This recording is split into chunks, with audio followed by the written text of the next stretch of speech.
So, ayan, ngayong hapon, nanood ako ng balita. Tapos, diba, yung balita sobrang trending. Super, super trending. Kasi, may isang Pinay na may boyfriend siyang foreigner. Tapos, may mga 2 weeks na yata silang nawawala. So, siguro, nakikita nyo to sa news. So, yung lalaki ay Israelite. Tapos, yung babae, syempre, Pinay, pageant. So, ng mga last 2 weeks, nabalita to silang missing. Tapos, ngayon lang, as July 7, 2024, nag-viral yung news nila na natagpuan na nga sila na nakalibing. Tapos, na-autopsy. Syempre, ino-autopsy naman talaga pag mga ganon para sa kompleto na pag-determine kung kanila talaga yung mga bangkay na yon do. So, alam nyo, sobrang nakakatakot ngayon. Hindi lang sinasabi natin na nangyayari lang yan kapag alam nilang may pera ka. Sa ngayon yung kasing panahon, ang hirap na magtiwala. You cannot trust anyone. So, you need to trust no one. No one. You trust no one. Parang ganun. Trust no one. Kasi, tulad yan, syempre, ayun, medyo may kaya yung pamilya ng lalaki na Israelite. So, the Israelite brother fly from Israeli, ang lalaki ng Israel ang lugar nila. So, the brother of the Israelite fly from their country going to the Philippines to find the body of the brother. So, ayun, ninanap nga nila yung katawan ng kapatid nila. Tapos, nagpunta pa sila sa media. Siyempre, nagpa-imbestiga. So, siyempre, sa Pilipinas, kapag wala kang pera, tapos may nangyayaring mga emergencies, kunwari na missing person ka, tapos wala kang pera, siyempre hindi ka talaga makikita. Pero kapag may pera ka, kahit saan ka pa dinala, tapos may influensya ka, talagang matatagpuan ka. Pero sa mga normal na tao, tapos wala silang kakayahan na mag-hire ng mga investigator, mga kung ano-ano dyan, private investigator, talagang ang mangyayari sa kaso mo sa Pinas is magiging case closed kapag wala kang sapat na pera. So, ang dami-dami ngayon mga crime sa Pinas na medyo nakakatakot. So, ako,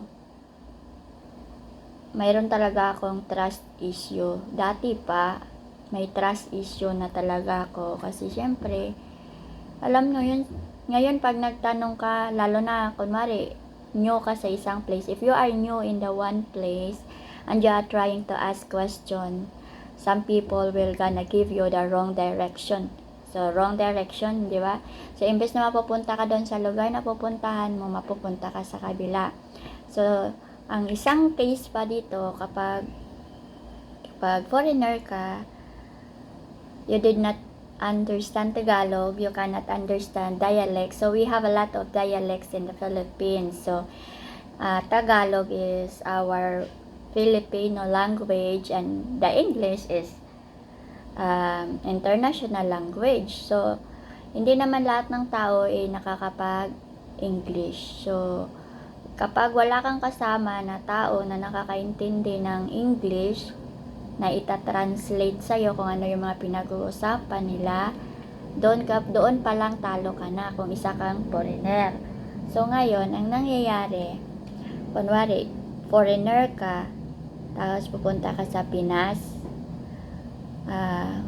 so, ayan o, kasi marami ditong manonood, syempre, sa YouTube kasi halo-halo dito yung pwedeng manonood. So, If you are a foreigner and you are trying to go to the Philippines and you don't have a wife, you don't have a fiancé, or you don't have a girlfriend, you are not safe here because we have a lot of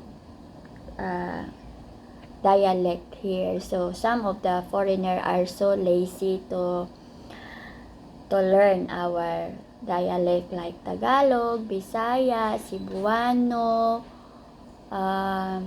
Karaya, Waray, and then what do you call that? Waray, Cebuano, Tagalog, Bisaya, Dumaragkol, ano pa ba yun? So we have a lot of dialect here. So I was trying always to explain that you are so lucky if you are in the Philippines and you find a good woman and you are surrounded by the good people, because not all people have a good intention. Ayan. So, ako, palagi kong sinasabi kay Jerry, paulit-ulit, I always try to tell Jerry that our country, if you have no wife, you have no fiancé, and you have no girlfriend, you are not safe here. Because some people gonna talk about their dialect like Waray, Cebuano. You cannot understand that. People, you cannot force the people to translate their conversation into English. So that's another adjustment. And then, there are people that think that you are so, do you call that? Badass, you are just a tough guy. And they gather their group of men and they gonna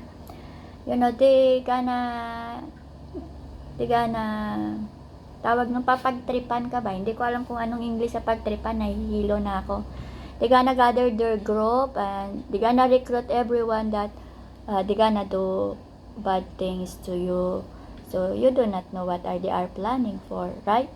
So we are back to the a Filipina and a foreigner fiancé that was been missing for 2 weeks, and then finally they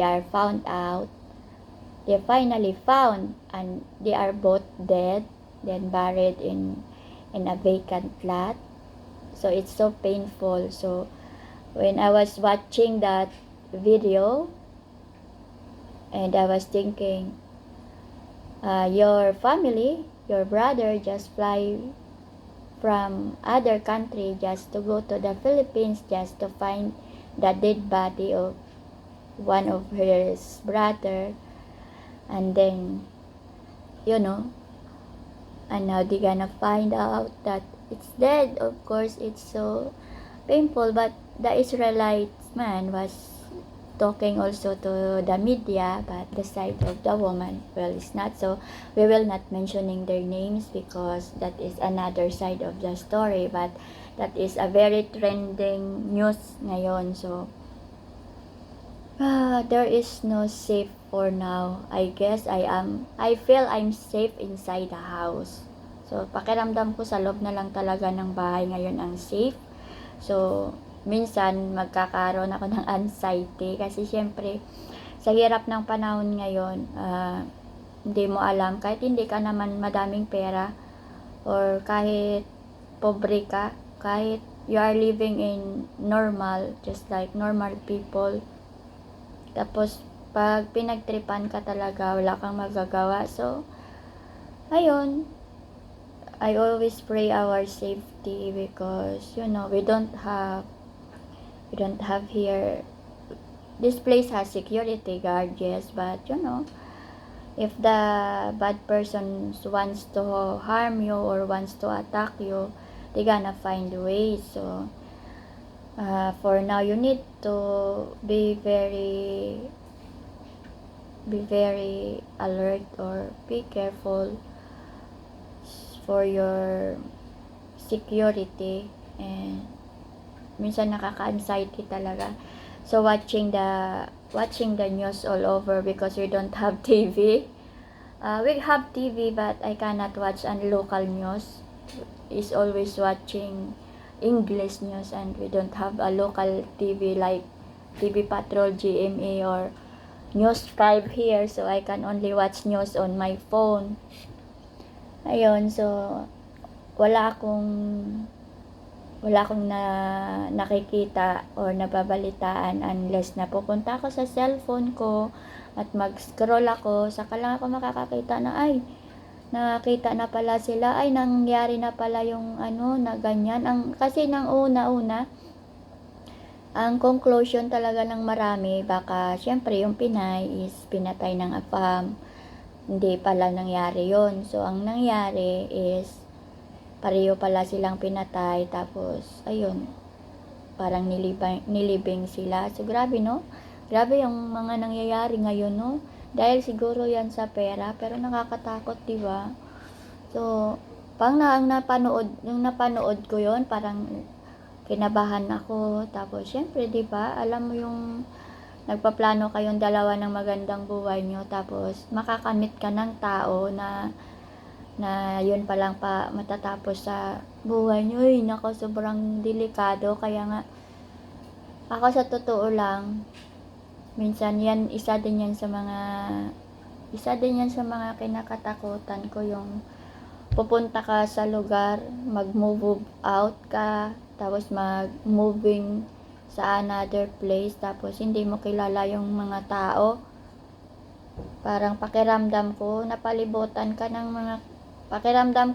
parang napalibutan ka ng mga kriminal. Siyempre, pag bago ka sa isang lugar, kailangan mong makisama. Tapos, kapag hindi nila nagustuhan yung pakikisama nyo, siyempre, gagawa ang mga tao ng paraan para may magawa na masama sa inyo. So, ako kasi medyo advance ang thinking ko, kaya tsaka may trust issue talaga ako dati pa.